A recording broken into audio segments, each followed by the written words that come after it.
Hello friends, welcome back to channel महापुरुषों की बातें। साथ संगत जी सबको प्यार भरी राधा स्वामी। आइए सुनते हैं कुछ प्रेरणादायक वचन। ये वचन राधा स्वामी सत्संग व्यास द्वारा प्रकाशित तथा श्री महेंद्र सिंह जोशी द्वारा लिखित पुस्तक अमृतनामे से लिए गए हैं। इस पुस्तक के पृष्ठ संख्या 269 में फरमाया गया है, प्रेम। हरि भक्ति अपनी तरह का और बड़ा ही अलग प्रकार का खेल है। जब परमात्मा ने अपने सृजन किए अरबों खरबों जीव एक दूसरे से अलग बनाए हैं, तो उसे अपना बनाया खेल भी क्यों किसी से मिलता जुलता बनाना था। इसलिए ये खेल सचमुच विचित्र, अनूठा और अनुपम है। संसार में मनुष्य द्वारा खेले जा रहे खेलों पर नज़र डालें तो वे कितने महंगे हैं। घुड़सवारी, कारों की रेस, बंदूकों की निशानेबाजी आदि खेल अमीर लोगों के मनोरंजन तक सीमित हैं। आप चाहे कोई इनसे भी अधिक खर्चीला मनोरंजन सोच लें, उसके लिए भी रुपए, डॉलर या पाउंड की आवश्यकता होती है। पर प्रभु रचित खेल का खर्च तो किसी भी करेंसी से नहीं चुकाया जा सकता। अगर किसी कीमती से कीमती रत्न या हीरे का मूल्य आंकने लगे तो 10 अंकों से आगे नहीं जा सकते। परंतु प्रेम का खेल तो जान की पेशगी अदायगी से शुरू होता है। विरह के व्याकुल प्रभु प्रेमी के लिए अपने प्रियतम का जिक्र सुन लेना ही इतना महत्वपूर्ण होता है कि वह उसके लिए अपने आप को न्यौछावर कर देता है। फिर भी सोचता रहता है कि शायद मुझसे पूरा मोल नहीं चुकाया गया, जरूर कुछ बकाया रह गया होगा। गुरु नानक साहिब भी किसी वियोग की घड़ी में अपने आप से पूछते हैं, हे मन, अगर मेरे मालिक के बारे में तुझे कोई कुछ कहे या बताए तो उस मेहरबान के प्रति कैसा व्यवहार करेगा। और फिर खुद ही जवाब देते हैं कि मैं अपना सिर काटकर उसके आसन के तौर पर प्रस्तुत करूंगा और बिना सिर के उसकी सेवा करूंगा।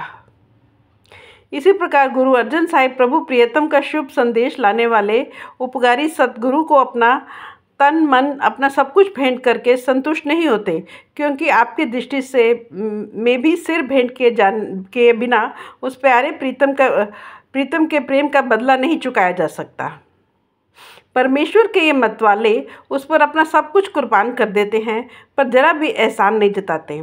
कह देते हैं कि तेरी ही दौलत तुझे लौटाई है, इसे मेरा तो कुछ नहीं गया।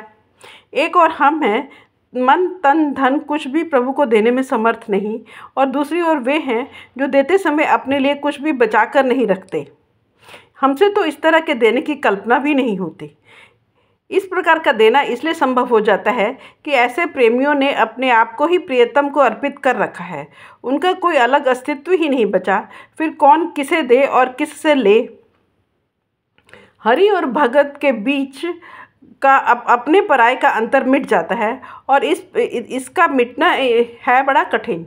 अगर कोई लोहे की मेख या पत्ती या चाहे कि मैं फिर से अपना मूल रूप प्राप्त कर लूं, तो वह तप कर, लाल होकर, पिघलकर ही अपनी आज की शक्ल से मुक्त हो सकेगी।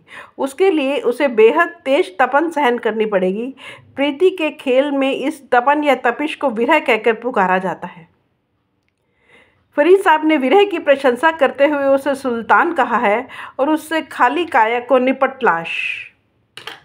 जो तन विरह से रहित है वह बेजान पिंजर है, और पिंजर तो जला दिए जाते हैं, वे किसी काम के नहीं होते। विरह अत्यंत स्वादपूर्ण दर्द है। इसका अनुभव वह जिज्ञासु करता है जिसने प्रभु प्रियतम से मिलाप कर लिया हो और उसके बाद उससे बिछुड़ गया हो।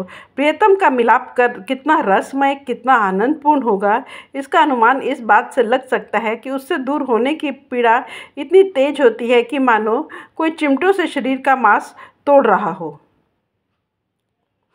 कबीर साहब कहते हैं, मुझे अपने परमेश्वर रूपी पति से बिछुड़ना करवत द्वारा चीरे जाने से भी अधिक कष्टदायक लग रहा है। करवत या आरा किसी समय बनारस और प्रयाग में मौजूद थे। कल्याण के भोले इच्छुक उनके द्वारा खुद को जीते जी चिरवा कर प्राण त्याग दिया करते थे। सांसारिक संबंध गर्ज या स्वार्थ पर आधारित होते हैं। कई प्रकार के हितों को सम्मुख रखकर जोड़े और कायम रखे जाते हैं, परंतु फिर भी निभ नहीं पाते। दुनिया में निकल या गिल्लट चांदी के भाव चलता है, क्योंकि सबको पता है आजकल टकसाली सिक्के इसी धातु के बनते हैं।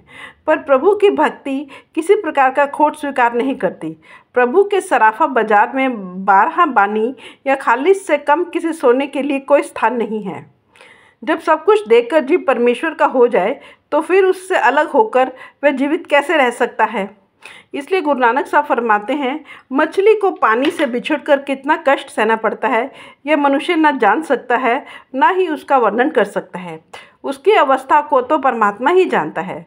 पर प्रभु से उसी स्तर की प्रीति होनी चाहिए, या फिर वैसी हो जैसी पानी की दूध से होती है। ताप लगने पर वह खुद जल जाता है, दूध को हानि नहीं पहुंचने देता।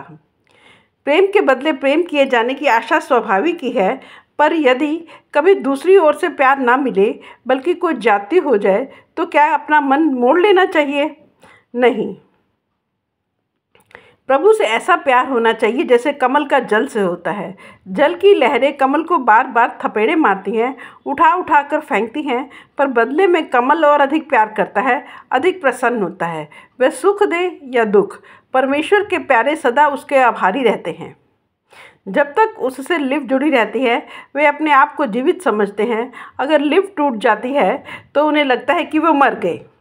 प्रभु के प्यारों को प्रेम की तीव्रता से ये भ्रम नहीं होना चाहिए कि ये खेल एक तरफा है।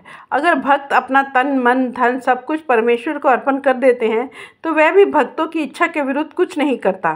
वह भी वही करता है जो उसके प्यारों को पसंद हो। दूर दरगाह में उनका सिक्का चलता है, उनका कहा कोई नहीं टालता।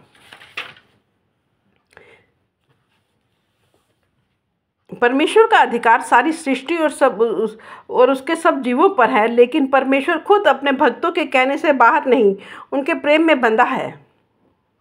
इस प्रकार सब कुछ ही हरिजनों के अधिकार में आ जाता है। प्रभु हर समय उनके पास मौजूद ही नहीं रहता, बल्कि उनकी सहायता के लिए भी तैयार रहता है।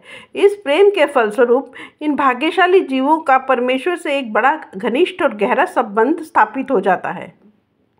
वे उसके पुत्र माने जाते हैं। कबीर साहब उन्हें प्रभु की संतान कहते हैं। प्रभु उनका पालन क्यों नहीं करेगा? वे उसके खेल के केवल साझी या साथी ही नहीं, उनके जीवन प्राण हैं। अगर प्रभु के भक्त उनके प्रेम में पागल रहते हैं तो वह भी उनके प्रति उसके किसी नियम के बंधन में नहीं रहता। जिस प्रकार बड़े से बड़ा मान योग्य वृद्ध अपने पोतों और दोहतों की सवारी के लिए घुटनों के बल चलकर घोड़े बन जाते हैं, प्रभु भी अपने प्रेमियों को प्रसन्न करने के लिए उसी प्रकार झुकने से नहीं कतराता। कहा नहीं है कि उसने नामदेव जी के मुख से कि मेरा भक्त मेरा ही रूप है और भक्त मेरे बंधे हुए को छुड़ा सकते हैं, लेकिन मैं उनके बंधे को नहीं छुड़ा सकता। बल्कि अगर वे किसी समय मुझे भी बांध दें तो मैं विरोध में अपना मुंह नहीं खोलता। अगर मैं बाकी सारे संसार की जीवन सत्ता हूँ तो मेरा भक्त खुद मेरे जीवन की लहर है।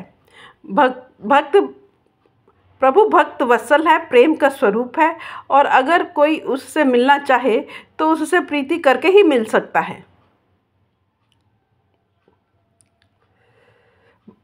प्रेम सच्चा हो, भरपूर, असीम हो तो वह खुद अपने प्रेमी के आगे पीछे चलता फिरता है। श्री कृष्ण संत राजा महाराजाओं के पूजनीय थे, पर क्या उन्होंने निर्धन सुदामा के पल्ले से निकालकर उसके तंदूल नहीं खाए? रामचंद्र जी ने बेचारी शूद्र शबरी के जूठे बेरों का भोग नहीं लगाया? ये पहले कहा जा चुका है कि किसी अनजान अनदेखे व्यक्ति से प्रीति नहीं हो सकती, और इस दृष्टि से परमेश्वर हमारे लिए बिल्कुल अजनबी है। पर उसने हम पर यह दया की है कि वह गुरु में बसता है और गुरु उसके साथ हमारा मिलाप करा देता है। वह यह बार बार का देखा और परखा सत्य है कि गुरु के बिना हमें प्रभु का प्रेम प्राप्त नहीं हो सकता। प्रभु प्रेम की भूख गुरु पूरी तरह से तृप्त कर देता है। अगर हम सतगुरु से प्रीत कर लें तो उसके हो जाएं तो परमेश्वर ही अपने आप हमारा रखवाला बन जाता है। हाँ, यह प्रीत वैसी होनी चाहिए जैसी गुरु रामदास जी ने अपने सतगुरु से की थी। ऐसा प्यार होने से गुरु भी शिष्य को वैसे ही छाती से लगाकर पालता संभालता है और प्यार और लाड करता है जैसे माता अपने बालक से करती है। Thank you friends.